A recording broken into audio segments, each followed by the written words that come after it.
sahabat RSUD Tiga Raksa. Sebelum menjalani operasi atau tindakan medis yang membutuhkan anestesi, ada satu tahap penting yang tidak boleh dilewatkan, yaitu screening pra-anestesi. Apa itu dan mengapa sangat penting? Yuk simak penjelasannya. Screening pra-anestesi adalah langkah penting untuk memastikan keamanan dan kenyamanan Anda selama prosedur anestesi dan operasi. Kami akan menilai kondisi kesehatan Anda dan memastikan jenis anestesi yang paling sesuai untuk Anda. Apa saja yang diperiksa, mengapa penting, dan bagaimana hasilnya mempengaruhi pembiusan? Mari kita bahas. Kami akan menanyakan riwayat kesehatan Anda, termasuk 1. Penyakit kronis, seperti jantung, diabetes, asma, ginjal, dan lain-lain. Mengapa hal ini penting? Penyakit ini akan mempengaruhi kerja jantung dan paru selama anestesi. Misalnya, pasien dengan gangguan jantung ataupun dengan gangguan ginjal mungkin memerlukan penyesuaian obat anestesi selama tindakan. Yang kedua, kami akan menanyakan riwayat alergi, baik alergi obat, makanan, dan bahan lainnya. Mengapa hal ini penting? Beberapa obat anestesi bisa memicu reaksi alergi hingga alergi berat seperti shock anafilaksis. Tentunya kami akan melakukan persiapan obat-obat penangkal dan juga obat-obat emergensi serta menghindari pemberian obat-obat yang ada riwayat alergi pada pasien. Yang ketiga, obat rutin seperti obat pengencer darah, suplemen ataupun obat herbal. Sebaiknya Anda memberitahukan kepada dokter anestesi obat-obat yang rutin Anda konsumsi sehari-hari. Mengapa hal ini penting? Beberapa jenis obat seperti obat pengencer darah dapat meningkatkan risiko perdarahan selama prosedur operasi. Tentunya kami akan menunda obat-obat ini ataupun mengganti dengan obat-obat yang lebih aman sehingga Anda akan menjalani operasi dan pembiusan dengan aman.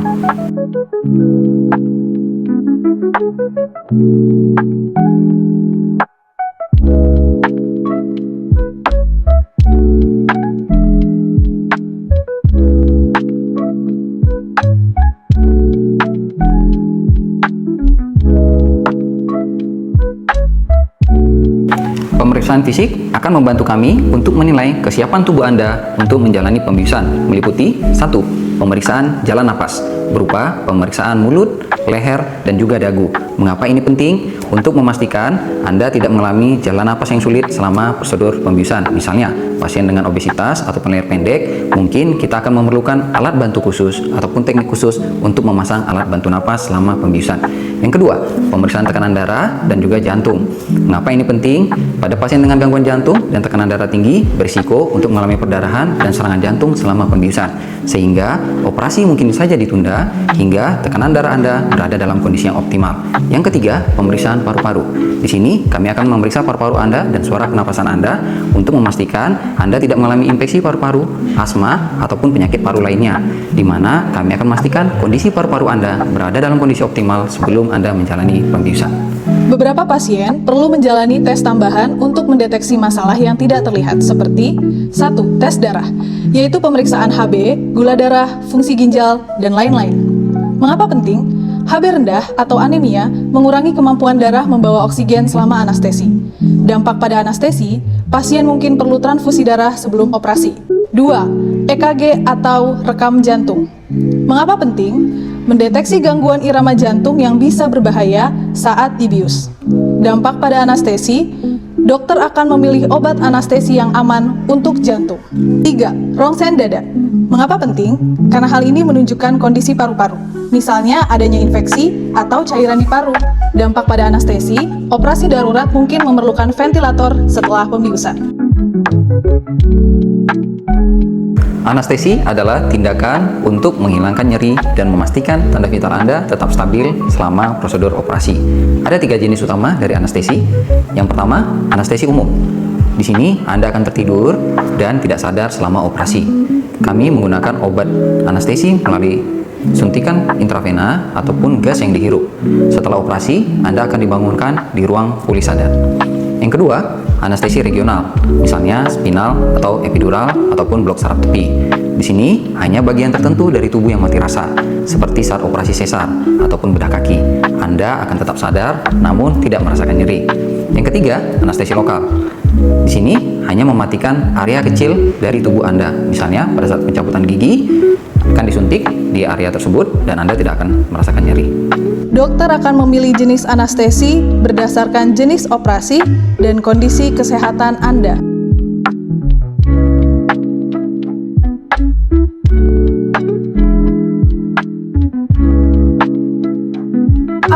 Anda lakukan sebelum anestesi? 1. Puasa. Minimal 6-8 jam untuk makanan, 2 jam untuk air putih, kecuali diinstruksikan lain. Kedua, informasi obat.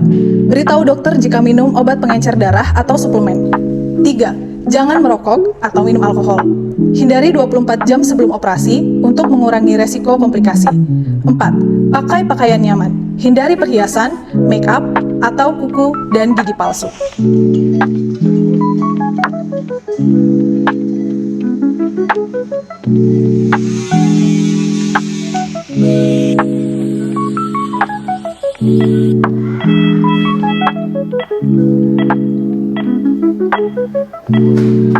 Setelah anestesi, Anda mungkin akan merasa hal-hal berikut ini. Yang pertama, rasa mengantuk ataupun mual. Tenang, efek tersebut hanya bersifat sementara. Yang kedua, nyeri di area bekas operasi. Kami akan memberikan obat anti nyeri dan memastikan Anda tidak mengalami nyeri yang signifikan. Yang ketiga, rasa tidak nyaman dan kering di tenggorokan. Ini Anda alami jika Anda menggunakan alat bantu napas selama prosedur pembiusan. Tenang, efek ini juga hanya bersifat sementara dan akan hilang seiring dengan waktu. Berikut beberapa tips untuk pemulihan pasca pembiusan. Istirahat yang cukup, minum air putih setelah diperbolehkan, mobilisasi bertahap, dan ikuti anjuran tim medis. Jika Anda memiliki keluhan seperti sesak napas, demam, dan lain-lain, segera hubungi dokter dan tim medis. Screening pra-anestesi bukan sekedar formalitas, tapi langkah kunci untuk keselamatan Anda selama prosedur pembiusan. Dengan persiapan yang baik dan komunikasi yang terbuka dengan semua tim medis, maka operasi Anda akan berjalan dengan aman dan nyaman. Semoga Anda lekas sembuh. Saya Dr. Edi Charlen, dokter spesialis anestesi di RSUD Tiga Raksa, Kabupaten Tangerang. Sehat dimulai dari saya.